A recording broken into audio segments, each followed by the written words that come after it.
برادران اسلام،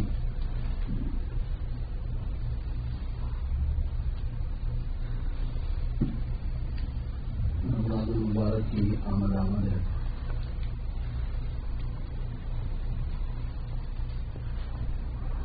انتیس کو دیکھا جائے گا اور 29 تیسرے کو آئے گا۔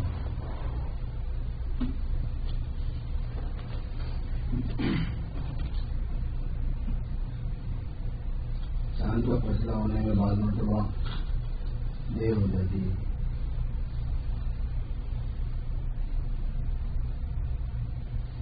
اور اس کی وجہ سے پریشانی نہیں ہونی چاہیے۔ یا تو جلدی نکالے چاند کو یا اس کو کل کے واسطے موقع پر میں جلدی نکالنا ہمارے ہاتھ میں ہے، نہ موقع کرنا ہمارے ہاتھ میں۔ اگر یہ میڈیا نہیں ہوتا تو نسبتاً آسان تھا، کیونکہ میڈیا ہونے کی وجہ سے کریٹ ایریا بڑھا دیا گیا۔ پورا امریکہ ہے، باربوڈوس بھی چلے گئے وہاں تک، وہ بھی اس میں شامل کر لیا، کینیڈا بھی اس میں شامل کر لیا۔ یہ تو اصول یہ ہے کہ شکاگو والے شکاگو میں چاند دیکھیں، ہو گیا تو ٹھیک ہے، نہیں ہوا تو ٹھیک۔ اصول یہ ہے، طریقہ یہ ہے کہ نیو یارک والے نیو یارک میں چاند دیکھیں، چاند نظر آ گیا تو روزہ شروع کریں، نہیں نظر آیا تو 30 دن مکمل کر شعبان میں۔ جس شہر کے لوگ ہیں اس شہر کے لوگوں پر وہاں کا چاند اپلائی ہوتا ہے اصولاً، اور اس سے جو فرق ہو جاتا ہے اس فرق کو شریعت میں ناپسند نہیں کیا گیا۔ بعض چیزوں کا فرق ناپسند ہوتا ہے، بعض چیزوں کا فرق ناپسند نہیں ہوتا۔ ایک دن رمضان شروع ہونا پورے مسلمانوں کو، ایک دن عید ہونا پورے مسلمانوں کی، یہ کوئی اسلامی اصول نہیں ہے، ضروری نہیں۔ رویہ جمعہ کی نماز پڑھ رہے ہیں تو سارے دنیا کے مسلمان جمعہ کی نماز پڑھ رہے ہیں، یہ کوئی ضروری نہیں ہے۔ کہیں رات ہی ہو رہی ہے تو ٹھیک ہے، جہاں رات ہو رہی ہے سو جاؤ، تم لوگ جمعہ تھوڑی پڑھنا ہے، تو کل پڑھو گے یا پڑھ چکے ہو۔ ویسی چیز ہے، ہماری عبادتیں ہیں، روزہ بھی عبادت ہے، عید بھی عبادت ہے، نماز بھی عبادت ہے، تراویح بھی عبادت ہے، تو عبادتیں عبادتوں کے جو اصول ضابطے ہیں وہ پورے دنیا کے اعتبار سے ہیں۔ پورے پاک صلی اللہ علیہ وسلم رحمت للعالمین ہیں، سارے عالم کے نبی ہیں، تو ان کے جو احکام اور مسائل ہیں سارے عالم کے اعتبار سے ہیں۔ وہ کسی خاص ملک، کسی خاص نسل، کسی خاص قوم، کسی خاص علاقے کے لوگوں کے لیے نہیں ہوتے، اس لیے ایسی چیزوں میں بہت فرق ہوگا۔ چلیے کہتے ہیں کہ فرق کی وجہ سے کوئی مسئلہ نہیں پڑتا، اس لیے اس میں الجھنا نہیں چاہیے زیادہ۔ ارے وہاں والوں نے یہ کر دیا، سعودیہ والوں نے تو دیکھ لیا، انگلینڈ والوں نے تو دیکھ لیا، تو دیکھ لیا تو دیکھ لیا، نہیں دیکھ لیا تو نہیں دیکھ، بولے وہاں پہ چھوڑو اس مسئلے سے، آپ کو کیا بولتے ہیں؟ انہوں نے کہا کہ شروع کرنا ہے تو شروع کرنا ہے، انہوں نے کہا نہیں کرنا ہے تو نہیں کرنا ہے۔ جب قرب جواب سے کوئی اطلاع نہیں آتی ہے تو اصل میں کیلیفورنیا کا انتظار کرتے ہیں، وہاں 2-2.5 گھنٹے کے بعد ہوتی ہے، مگر اس وجہ سے وہاں وہ لوگ دیکھنا، پھر وہ لوگ ڈیسائڈ کرنا وہاں کے علماء، پھر وہ اطلاع ہمارے پاس ہونا، پھر ہمیں اعلان کرنا، اس میں تھوڑا سا ٹائم ہو جاتا ہے۔ لیکن گزشتہ سے اتنا زیادہ تاخیر اس وجہ سے نہیں ہو رہی کہ باربوڈوس کو بھی شامل کر گیا، اور باربوڈوس میں جو ہے عموماً مسئلہ بھی صاف ہوتا ہے، لوکیشن بھی کچھ اس کا ایسا ہے کہ چاند ایسا نظر آ ہی جاتا ہے، اور اس وجہ سے زیادہ انتظار کرنا نہیں پڑتا کہیں پر۔ جو بھی بتایا آپ کو اس لیے گیا ہے کہ رمضان شروع ہوگا چاند سے ہی، رمضان ختم ہوگا چاند سے، یہ ایک اسلامی اصول ہے، اور اس اصول کی روشنی میں علماء کرام جو عمل کریں گے انشاءاللہ تعالیٰ اسی کے مطابق ہم کو بھی عمل کرنا ہے۔ علماء کی رہبری میں ان کے فیصلے سے جو آدمی دین پر چلے گا وہ دین پر چلے گا، علماء کی رہبری میں ان کے فیصلے کے بغیر جو آدمی دین پر چلے گا وہ دین پر نہیں چلے گا، وہ نفس پر چلے گا، بلکہ بہت ممکن ہے کہ اس کا دین اللہ کے یہاں معتبر ہی نہ ہو، کیونکہ حدیث شریف میں آتا ہے کہ جو آدمی اپنے خواہش نفس کے اعتبار سے چلا اور وہ شریعت کے موافق رہا تو بھی اعتبار نہیں ہے، اتنی نازک چیز ہے وہ، اللہ تعالیٰ کی بندگی ہے۔ تو جو علماء کرام کی رہبری ہے وہ مین چیز ہے اسلام میں۔ ہاں ان کے اخلاق میں اعتماد ہونا چاہیے، وہ مخلص ہوں، ان کے علم پر اعتماد ہونا چاہیے کہ علم صحیح ہے، تقوی پر اعتماد ہونا چاہیے کہ باہر سے مجموعی شریعت کے پابند ہیں، وہ چیزیں تو ضروری ہوتی ہیں لیکن مگر مسئلہ جو ہے ہمیشہ یاد رکھو علماء کے بتانے سے طے ہوا کرتا ہے. مسئلہ قرآن و حدیث کا ہی نام ہے لیکن قرآن و حدیث میں کیا ہے وہ مسئلے سے طے ہوتا ہے, مسئلے میں بتایا جاتا ہے. ایسے ہی مسئلہ میرے بزرگوں جیسے عرض کیا گیا گزشتہ بھی تراویح کا ہے, روزے رکھنے کا ہے, تراویح پڑھنے کا ہے. اللہ تبارک و تعالیٰ کی بندگی جان سے بھی پیش کر رہی ہے, مال سے بھی پیش کر رہی ہے. اللہ نے اپنی بندگی ظاہر کرنے کے لیے جان سے خاص طور پر 2 چیزیں لگائی ہیں, ایک نماز اور ایک روزہ. نماز جو ہے یہ وجودی عبادت ہے, کوئی کام کرنا ہوتا ہے ایسی بھی عبادت کرو, اور روزہ جو ہے وہ عدمی عبادت ہے کہ کوئی کام اللہ کے لیے نہیں کرنا ہوتا ہے. نماز دن میں 5 مرتبہ فرض ہے, اس کی اتنی ہی اہمیت ہے جتنی عمر میں 1 مرتبہ حج کی اہمیت ہے. عمر میں 1 مرتبہ حج کی جتنی اہمیت ہے, دن میں 5 مرتبہ نماز کی اتنی ہی اہمیت ہے. ہر نماز کی اتنی اہمیت ہے کیونکہ نماز اور حج اکوین ہے فرض ہونے میں. 5 مرتبہ نماز 5 حج کے برابر. روزہ اتنی ہی اہمیت ہے اس کی, ارکان دین میں سے ہے, ارکان اسلام میں سے ہے. بنیاد اسلام علی 5 5 چیزیں تو اسلام کی بنیادوں میں سے ہیں. اسلام کی تعمیر انہیں 5 چیزوں سے ہوئی. ایک تو لا الہ الا اللہ محمد رسول اللہ کا اظہار کرنا, دل میں رکھنا, وہ تو ایمان ہے, اس کا اظہار یہ اسلام ہے. پھر نماز پڑھنا پابندی سے, تو عام دنوں میں بھی نماز پڑھنا ہے اور 5 وقت کی نماز پڑھنی ہے, اور رمضان المبارک میں خصوصیت سے پڑھنی ہے کہ کوئی نماز قضا نہ ہونے پائے. بعض لوگوں کو یہ ہوتا ہے کہ روزہ تو رکھ لیا لیکن نماز قضا ہو رہی. ارے بھائی نماز جب روزہ رکھ لیا تو نماز کیسے قضا ہو رہی؟ نماز بھی پڑھنی ہے پابندی سے, کوئی نماز قضا نہ ہو. کوشش یہ کرے بندہ کہ قضا نہ ہو, وقت پر ادا ہو جائے. ادائے کامل یہ ہے کہ نماز مسجد میں ہو, جماعت کے ساتھ ہو, صفحہ اولیٰ کے ساتھ ہو, تکبیر اولیٰ کے ساتھ ہو, ادائے کامل. مطلب اس میں جس قدر کمزوری ہوتی جاتی ہے وہ ادائے ناقص ہوتی جاتی ہے, لیکن ہو جانی چاہیے اور ادا ہونی چاہیے, قضا نہیں. قضا کہتے ہیں وقت کے ختم ہو جانے کے بعد ادا کرنے. وقت شروع ہونے سے پہلے نہ قضا نہ ادا. وقت شروع ہونے سے پہلے نہ نماز ادا ہوتی نہ نماز قضا ہوتی. وہ نماز ہی نہیں ہوتی, نفل میں جاتا ہے. پر جمعہ کا وقت شروع ہونے سے پہلے کسی نے جمعہ پڑھ لیا, نفل پڑھ لی, اس نے اس دن دور کی قضا ہوگی, جمعہ چھوٹ گئی. اس سے عشاء کی نماز کا وقت شروع ہونے سے پہلے عشاء پڑھ لی, کبھی تراویح بھی پڑھنی ہے, دیر ہو جائے گی, نماز کا وقت شروع ہونے سے پہلے عشاء پڑھ لو تو اس دن کی نماز قضا ہو جائے گی. تو وقت سے پہلے تو نہ قضا ہوتی نہ ادا ہوتی. ان صلاۃ کانت علی المؤمنین کتابا موقوتا, نماز ایمان والوں پر وقت کے ساتھ فرض ہے. تو وقت آنے سے پہلے نہیں ہوتی, وقت آنے کے بعد اگر وقت نکل گیا تو قضا ہو جائے گی. نماز پابندی سے ادا ہونا ہے اور بغیر قضا ہوئے کے ادا ہونا ہے, اور عمر بھر کے لیے ادا ہونا ہے. اور رمضان المبارک میں تو خاص اہتمام ہو. اس کے ساتھ روزہ ہے کہ روزے معمولی بہانوں سے نہیں چھوڑے جاتے. روزہ قربانی ہے بندے کی. روزہ جان سے عبادت کرنا ہے, اور جان بھی ایسا کہ محبوب چیز کو جو کہ جائز ہے ہمارے لیے, اللہ کے لیے چھوڑ کے عبادت کا اظہار کرنا ہے. کھانا اللہ نے حلال کیا ہے, پینا اللہ نے حلال کیا ہے, شادی ہو رہی ہے تو بیوی سے تعلقات اللہ نے حلال کیے ہیں. اللہ پاک نے کہا کہ یہ وقت سے یہ وقت تک ان تینوں چیزوں سے رکنا ہے. کب سے؟ صبح سے لے کے, صبح تاجر سے لے کے سورج کے غروب ہونے تک. نہ کھانا پیٹ میں کوئی چیز ہے, نہ کھانے کی رہیں گی کوئی چیز, نہ پانی کی رہیں گی کوئی چیز, نہ دوا کی رہیں گی کوئی چیز, اور نہ آدمی اپنی بیوی سے فائدہ اٹھائے, ہم بستر نہ ہو سکے. ان 3 چیزوں سے اپنے آپ کو دن میں روکنا. اور دن سے مراد اللہ تبارک و تعالیٰ کے یہاں جب سے دن شروع ہوتا ہے, اور وہ شروع ہوتا ہے اسلام میں صبح تاریخ سے, اور غروب کے وقت ختم, جب غروب ہو جائے جب ختم ہوتا ہے اس وقت تک روک کے رہنا اپنے آپ کو. اور جو اس کی حقیقت ہے یعنی اللہ تبارک و تعالیٰ کی رضا کے لیے روکنا, تو اللہ کی رضا جو ہے وہ گناہوں سے قائم نہیں رہتی. اس وجہ سے گناہوں سے بھی خاص طور پر ان اوقات میں اپنے کو روکنا. غیبت سے, چغل خوری سے, تکلیف پہنچانے سے, مال کمانے میں ناجائز تدابیر کو اختیار کرنے سے, ان سب چیزوں سے بھی روکنا ہے. حضور پاک صلی اللہ علیہ وسلم نے تو غیبت کرنے والے کو قید کرا دی اپنے سامنے.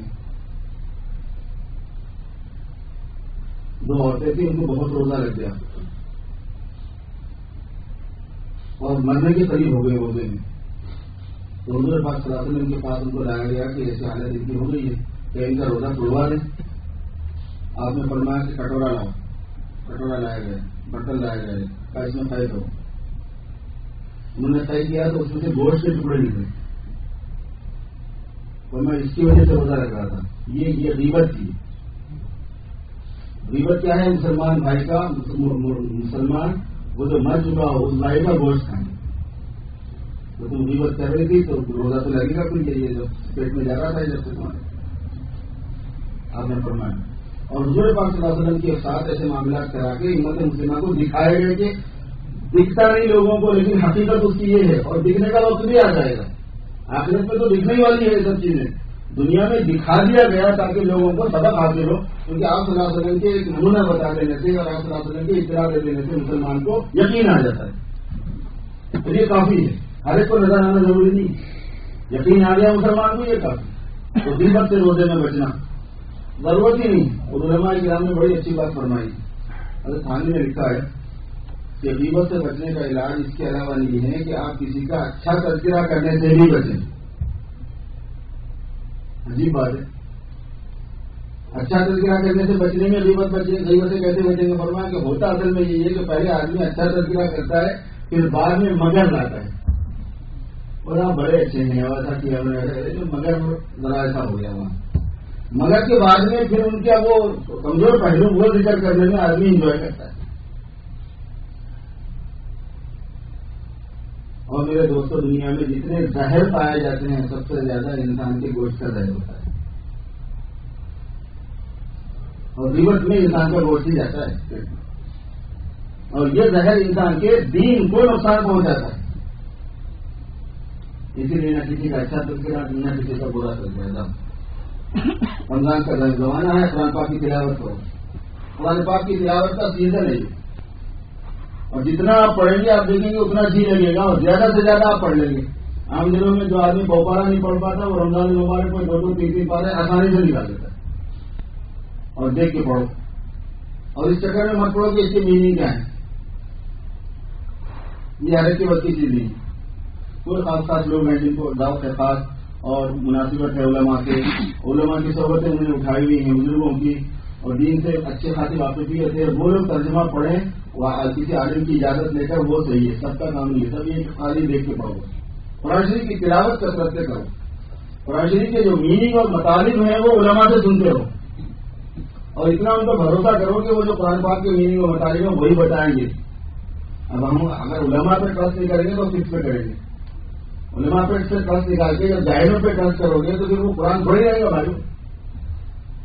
تو اور گڑبڑ ہو جائے گی. جب عالم آپ کے رہتے قابل ٹرسٹ نہیں ہے تو جاہل کیسے قابل ٹرسٹ ہوگا؟ اور جب جاہل قابل ٹرسٹ نہیں ہے تو جو ٹرانسلیشن ہے وہ جاہلوں کا بہت ہے اور گمراہوں کا بہت ہے. وہ کیسے قابل ٹرسٹ ہو جائے گا؟ تو تم پھنس جاؤ گے بلا وجہ میں. خود اتنی عربی نہیں آتی. ڈائریکٹ اللہ تبارک و تعالیٰ کی بات کو گرامر سے سمجھ لو. اس کی فن سے واقف نہیں ہے تو ہوگا نہیں وہ کام. بھروسہ ہی کرنا ہے. جب بھروسہ ہی کرنا ہے تو علماء پہ کر لو. ان سے سن لو کہ بھائی دین کی باتیں کیا ہے بتا دو. اور ایسے ذرائع پر بھی اعتماد نہیں کیا جانا چاہیے دین کے معاملے میں جو مشکوک اور مشتبہ ہوتے ہیں. مشکوک اور مشتبہ کا مطلب ہوتا ہے کہ جو لوگ ہر قسم کے سورسز کو یوز کرتے ہیں. جیسے بعض ایسے چینل ہیں، ٹی وی چینل ہیں کہ انہوں نے علماء کو بٹھانا شروع کر دیا. ایسے لوگ وہ فتوے دیتے رہتے ہیں. تو وہ سب کو سب مسلک والوں کی ترجمانی کراتے. وہ کسی کو ناخوش کرنا، ان کو چینل چلانا ہے، دین نہیں چلانا ہے. ان کو اپنا پروگرام چلانا، اپنے پیسے بنانے ہیں، ان کو دین نہیں چلانا ہے. کیونکہ آپ کا ٹیسٹ دین بھی ہے، اس وجہ سے وہ دین کو پیش کرتے ہیں. تو وہ دین سے دنیا کما رہے ہیں. دین کو بیچ کے دنیا کما رہے ہو. اور اس دین کو مسلمانوں میں سب سے پائے جاتے ہیں. سب کی ترجمانی کبھی کسی کو بٹھا دیا، کبھی کسی کو بٹھا دیا، کبھی کسی کو بٹھا دیا، کبھی کسی کو بٹھا دیا. اب جو سننے والا ہے بیچارہ اس کو تو معلوم نہیں ہے کہ کہاں کا کیا کیا کنفیوژن ہے اور کہاں پر کیا گمراہی. اسے کبھی ان چینلوں کے چکر میں نہیں جانا. وہ اس سے دین نہیں سیکھنا. چینلوں کے ذریعے سے دین سیکھنے کے مقابلے میں وہ جو گناہ ہے اس کے مقابلے میں کسی ڈرامے کا گناہ اس سے کم ہزار کر دیں. کسی فلم کا گناہ اس سے کم ہے. فلم گناہ کی چیز ہے, ڈرامہ گناہ کی چیز ہے, کوئی اچھا کام نہیں ہوتا. لیکن ایسے ذرائع سے دین سیکھنا اس سے زیادہ بڑا گناہ ہے. یہ ہم آپ کو کیسے سمجھا رہے ہیں؟ حقیقت ہے. ویسے گناہ کا شوق ہو رہا تو ڈرامہ دیکھ لو, کس طرح کم کرو اور اللہ سے معافی مانگو. گناہ کو شوق کی چیز نہیں ہے, گناہ کرنا نہیں چاہیے. لیکن جب کسی بات کی اہمیت سمجھانی ہوتی ہے تو جس انداز سے بندے کو سمجھ میں آ رہا وہ بتانا ہوتا ہے. میں یہ کہنا چاہ رہا ہوں, بتانا چاہتا یا یہ فتویٰ نہیں دے رہا ہوں میں, غلط ہے. ایسے سورسز میں نہیں جایا جاتا.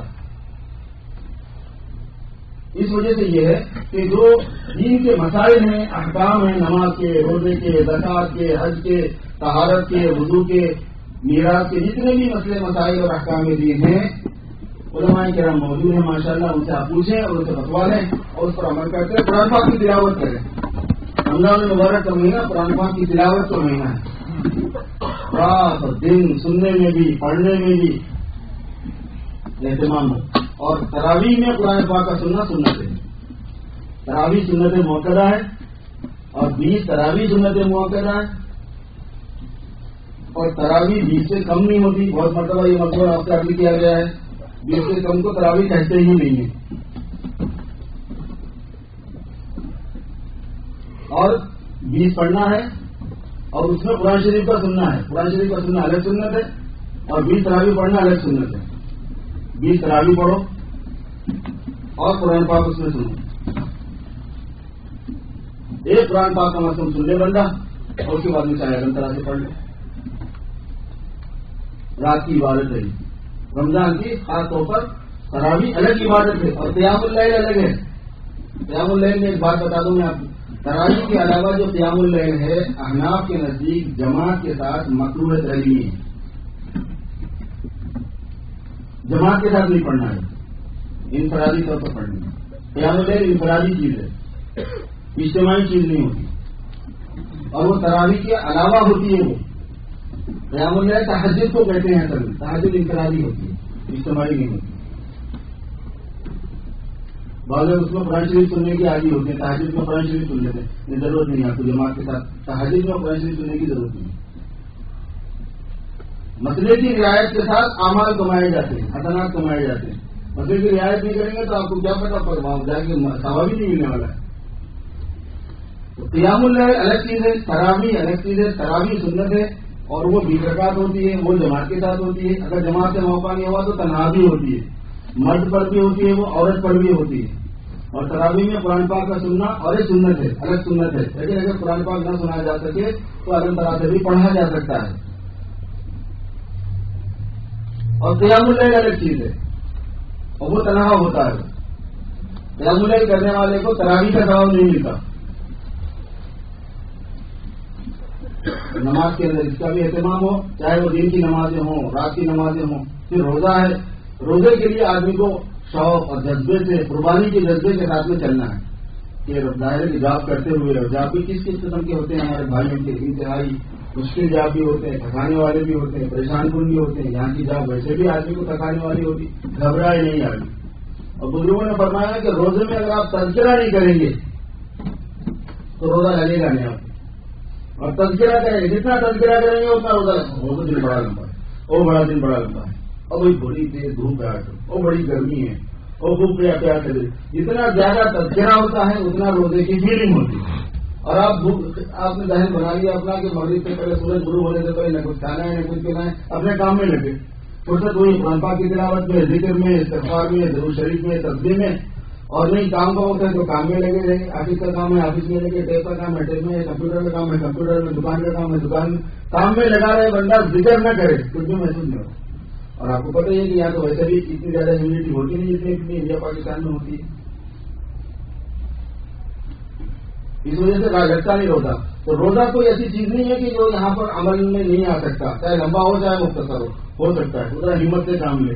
معمولی عذروں کی وجہ سے روزہ نہ چھوڑا جائے میرے بھائی.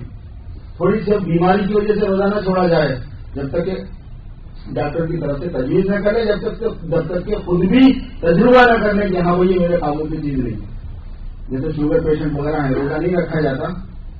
روزہ رکھ لیں آپ, جب دیکھ لیں اثر کے بعد کا وقت مغرب کے قریب کا وقت کہ روزہ نہیں رکھا جا سکتا، برداشت سے باہر ہو گیا تو ٹھیک ہے توڑ لے، کفارہ نہیں ہوگا اس میں. کفارہ بغیر عذر کے روزہ توڑنے پر ہوتا ہے. آپ نے دیکھ لیا رکھے تو میں نہیں رکھ پایا تو ٹھیک ہے، لیکن یہ کہ میں شوگر پیشنٹ ہوں میں نہیں رہ سکتا ایسی بات نہیں. ہر شوگر پیشنٹ نہیں رہ سکتا یہ بات نہیں. اور ایسے والوں کی دوسری بیماریاں ہیں، جس کو بھی جو بھی بیماری ہے معمولی سے عذر کی وجہ سے روزہ نہیں چھوڑنا ہے. واقعہ تو عذر ہے، شریعت اس کا اعتبار کرتی ہے. ایسے خواتین کا بھی ذہن بنایا جائے، عورتیں بھی بعض مرتبہ معمولی عذر کی وجہ سے روزہ چھڑوا دیتی. بچوں کا ذہن بنایا جائے، چھوٹے چھوٹے بچوں کا روزہ رکھنا اس کی عادت ڈال دیں بچہ کمزور ہو جائے گا. یہاں پہ کون کمزور ہوتا ہے بھائی؟ کوئی کمزوری نہیں ہوتی. آپ بے فکر رہ کے روزہ رکھوائیے، ان کو ہمت دلائیے، جبر نہ کیجیے، زور نہ ڈالیے بچے بھی چھوٹے بچے میں. لیکن یہ ہے کہ عمر رضی اللہ تعالیٰ عنہ کے زمانے میں ایک آدمی کو رمضان میں پکڑ کے لایا گیا کہ وہ روزہ نہیں رکھا ہوا. آپ نے اس کی پٹائی کا حکم دیا. پھر اس بات فرمایا کہ کم وقت تم کیسے لوگ ہو، تم نے روزہ کیوں نہیں رکھا؟ ہمارے پاس جو دودھ پیتے بچوں کو ان کی مائیں رمضان میں دودھ نہیں پلاتی جب تک شام نہیں ہو جائے. صحابہ کے اندر یہ انداز تھا، دودھ پیتے بچے کو دن میں روزہ نہیں پلاتی، دودھ نہیں پلاتی تھی، افطار میں پلاتی تھی، کچھ نہیں ہوتا. اور ہم کو ایسا کرنے کا حکم نہیں ہے، ہم کو ایسا کرنا بھی نہیں ہے. لیکن لوگ ایسا بھی کرتے تھے اور وہ سنبھال جاتے تھے، سہال جاتے تھے. ان کے بچے بھی ویسے نورانیت والے تھے، سنبھال جاتے تھے. ہمیں یہ تو نہیں کرنا ہے، یہ دودھ پیتے بچے کے بارے میں یہ حکم نہیں دینا، ترغیب نہیں دینا ہے. لیکن بچہ 6 سال کا، 7 سال کا، 8 سال کا اگر بچہ روزہ رکھنا چاہتا ہے تو ضرور روزہ رکھائیں. بچی روزہ رکھنا چاہتی ہے تو اپریشیٹ کریں اس کو اور روزہ رکھائیں. ابھی سے عادت ڈالیں ان کو روزے کی، ابھی سے عادت ڈالیں قرآن پاک کی تلاوت کی، ابھی سے عادت ڈالیں نماز پڑھنے کی. حضور نے فرمایا کہ جب 7 سال کے ہو جائیں تو نماز کا حکم کرو، اور جب 10 سال کے ہو جائیں تو نماز میں سستی کرنے پر سختی کرو. وَاضْرِبُوهُمْ إِذَا بَلَغُوا 10. جب 10 سال کے ہو جائیں تو پھر نماز میں ان کو سختی کرنا ہے. حالانکہ فرض تو ابھی کوئی دیر کے بعد ہی ہوگی. اور میرے دوستوں یہ ہے کہ رمضان کا مبارک مہینہ آ رہا ہے، بڑی برکتوں والا مہینہ ہے، بہت رحمتوں والا ہے، مغفرتوں والا ہے، اس کو مینار والا مہینہ ہے، کوششوں کا ہے. تو اس وجہ سے خاص طور پر آدمی اس کی جدوجہد کرے. نمازوں کا پورا اہتمام، روزوں کا پورا اہتمام، تراویح کا پورا اہتمام، صحیح وقت پر پڑھنے کا اہتمام، روزہ صحیح وقت میں صحیح کیا جائے، صحیح وقت میں افطار کیا جائے. جو اس سلسلے میں اوقات وغیرہ کی سے پہلے بھی گفتگو آپ کے سامنے آئی ہے اس کو محفوظ رکھا جائے. تھوڑے سے دن آدمی کو محنت مظاہرہ کرنا ہوتا ہے. آخر میں ایک بات کی کہ اپنی بات کرنے پر ذہن سے نکل گیا تھا کہ اس وقت جو پاکستان میں سیلاب کی وجہ سے خاص طور پر جو صورتحال ہے اس کے لیے اسپیشل دعا کیجیے. اللہ تبارک و تعالیٰ مسلمانوں کے ساتھ خاص رحم فرمائے اور اللہ تعالیٰ اپنی ناراضگی کو ہٹا لے امت مسلمہ سے. ہمیں ضرور کچھ ایسے کام ہو رہے ہیں جس کی وجہ سے اللہ تبارک و تعالیٰ اجتماعی طور پر ناراضگی کا اظہار فرما رہے ہیں. میرے دوستوں کو غور کرنے کی بات ہے کہ کیا امت مسلمہ لوٹ کر رہی ہے، کیا غفلت ہم سے ہو رہی ہے. وہ بہت بڑی غفلتیں ہو رہی ہیں، اللہ معاف کرے.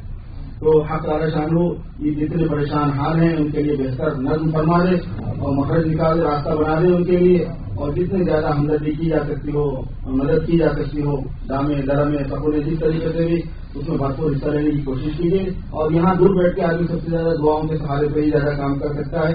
خاص طور پر دعا کیجیے کہ اللہ تبارک و تعالیٰ ہم تمام پر اپنا فضل خاص فرمائے اور پوری مسلم کنٹریز کے ساتھ اللہ تعالیٰ رحم کا، کرم کا، عافیت کا، سہولت کا، آسانی کا معاملہ فرمائے.